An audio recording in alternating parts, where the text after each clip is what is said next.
So think about this for a second.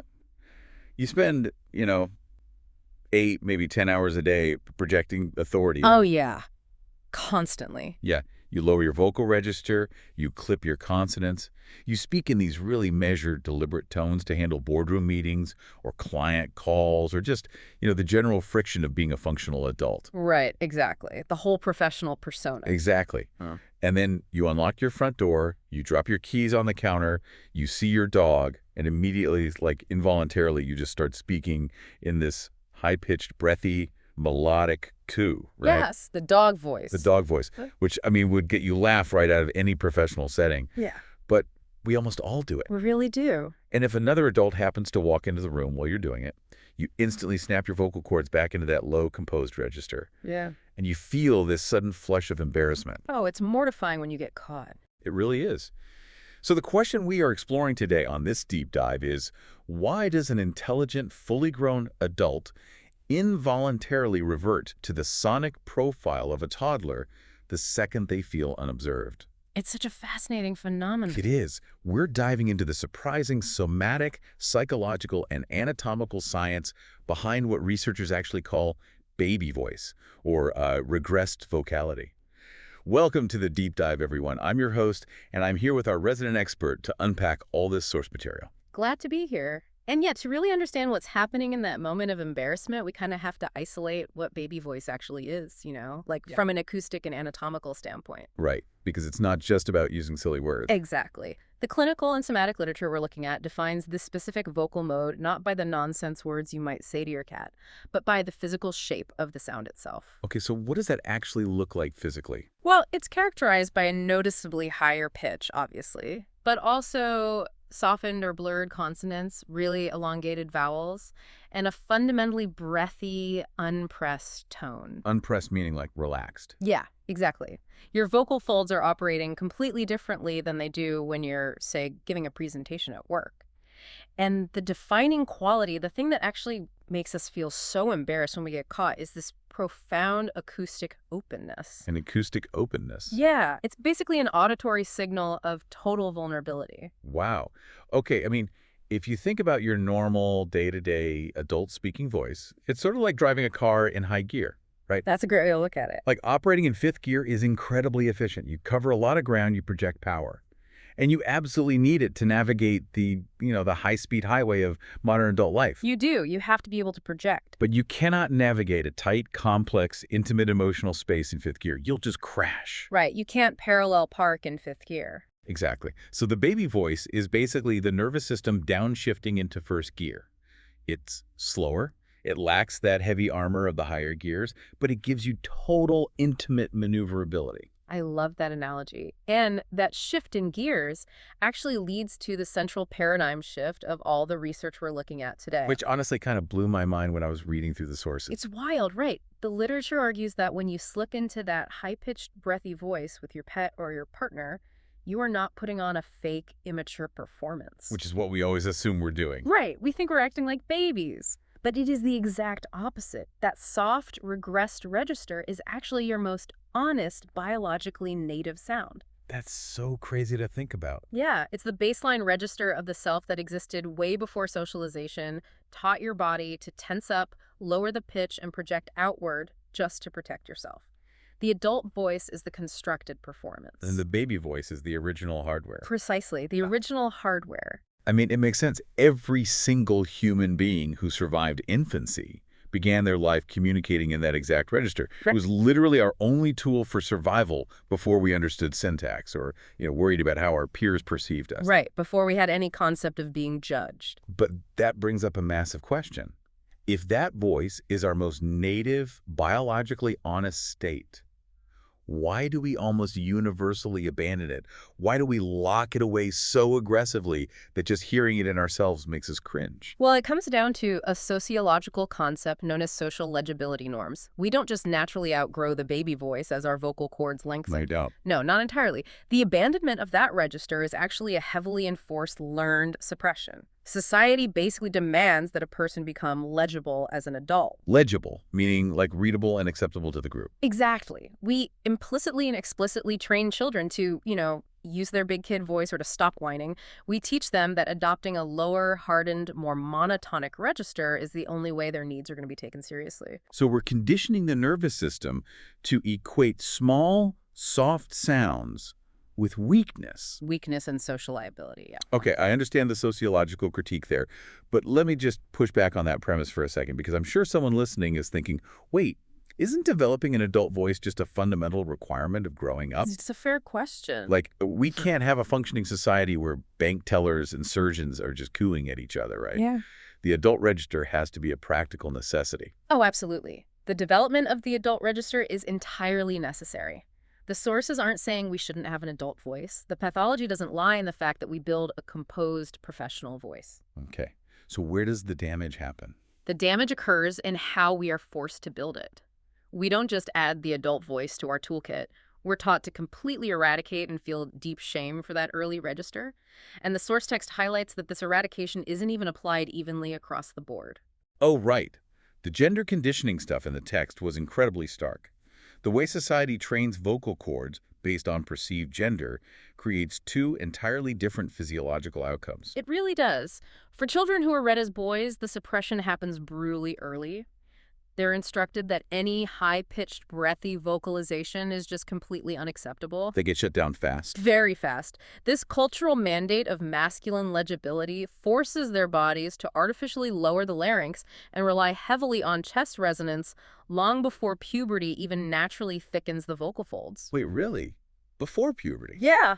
They learn to physically close off the throat to prevent any sound of vulnerability from escaping. Which literally translates the phrase, boys don't cry, from a psychological concept into actual muscular tension in the throat.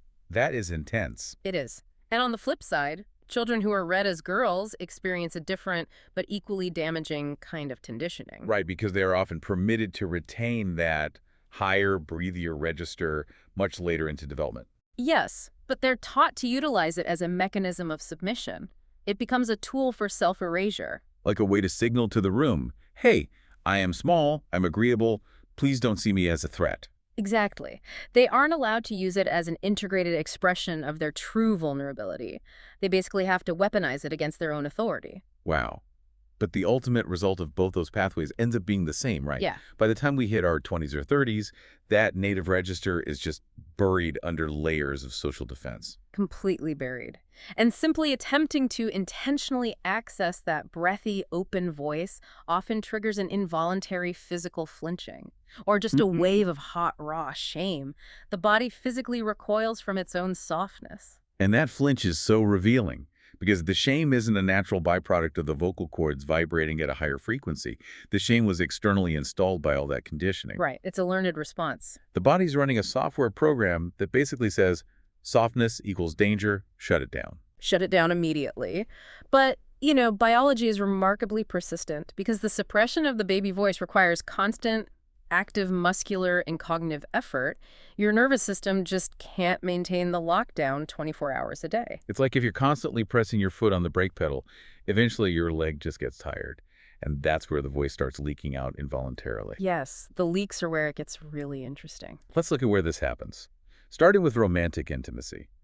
Because we've all seen couples who use a specific, softer cadence with one another behind closed doors.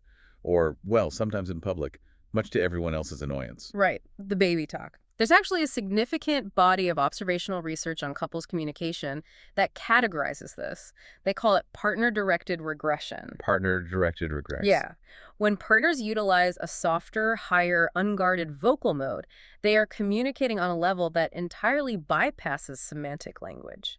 The tone itself is a somatic signal of felt safety. So it's not about the cute nicknames they're using. Not at all. It triggers the parasympathetic nervous system in both the speaker and the listener. It's the physiological equivalent of just dropping the shield. When you use that voice with a partner, your body is bypassing the adult prefrontal cortex and communicating directly with their nervous system, basically saying, I've assessed the environment and I do not have to manage my threat levels with you. Exactly. It's a profound sign of trust. And that mechanism bypassing the adult filters also explains the other major context where this voice leaks out. Which is? Moments of profound exhaustion or grief. Oh, yeah. Think about the last time you were just utterly depleted. like not just a little tired, but bone weary, or navigating a really heavy wave of sadness. Right, you don't sound like your normal self. You might say something as simple as, I just want to go to sleep, but this sound doesn't come out in your commanding adult tone. It comes out crumpled. It's small, breathy, slightly elevated in pitch. Yeah, because in those moments, the cognitive load required to maintain that fifth gear adult voice is simply too high. Lowering the larynx, pressing the vocal folds, projecting outward, it takes physical energy. Which you don't have when you're grieving or exhausted. Right, so when you're overwhelmed by distress, the nervous system seeks conservation and stability.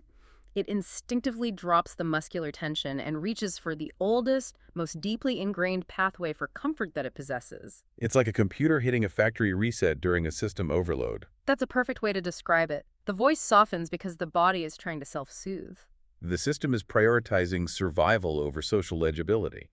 And because the nervous system naturally utilizes this register to signal safety and induce comfort, the source text points out that clinical professionals across several disciplines are now intentionally using the baby voice to help people heal.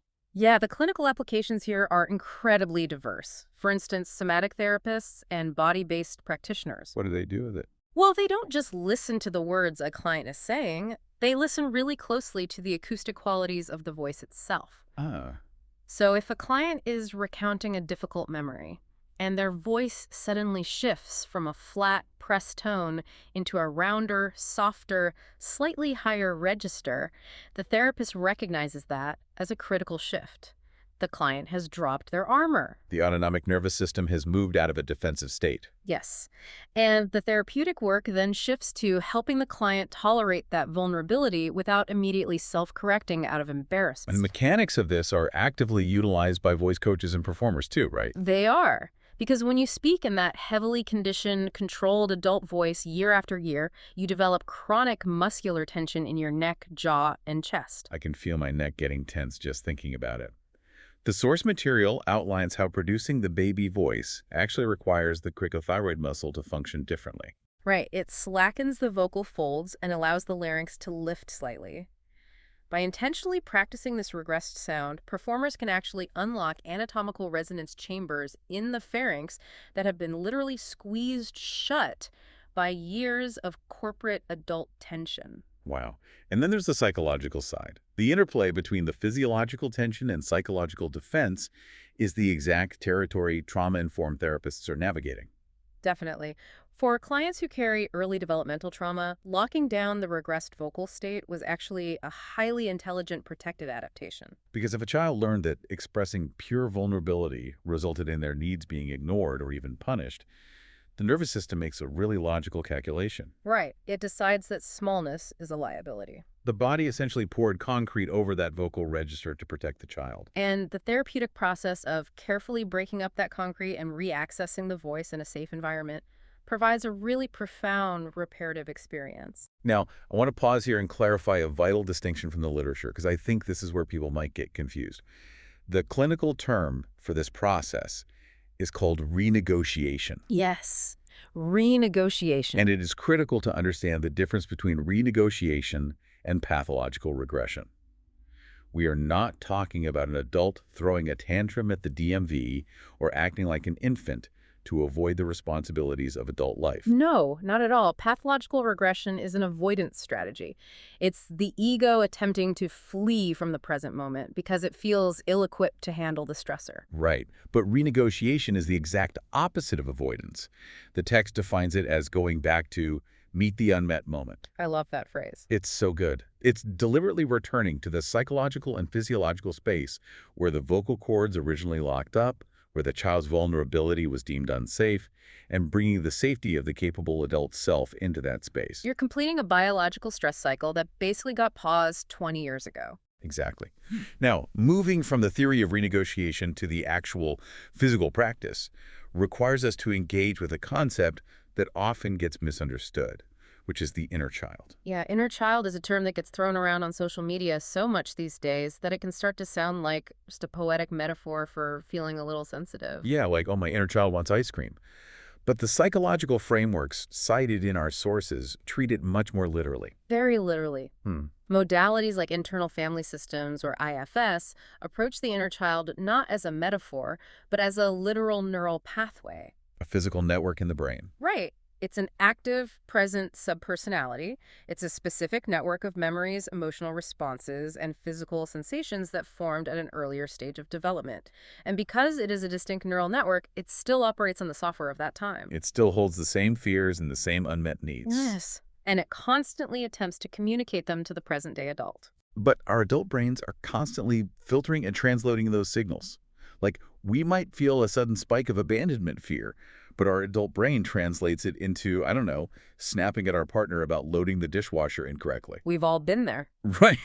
The inner child is trying to speak, but we force it through the rigid, complex syntax of the adult vocal cords.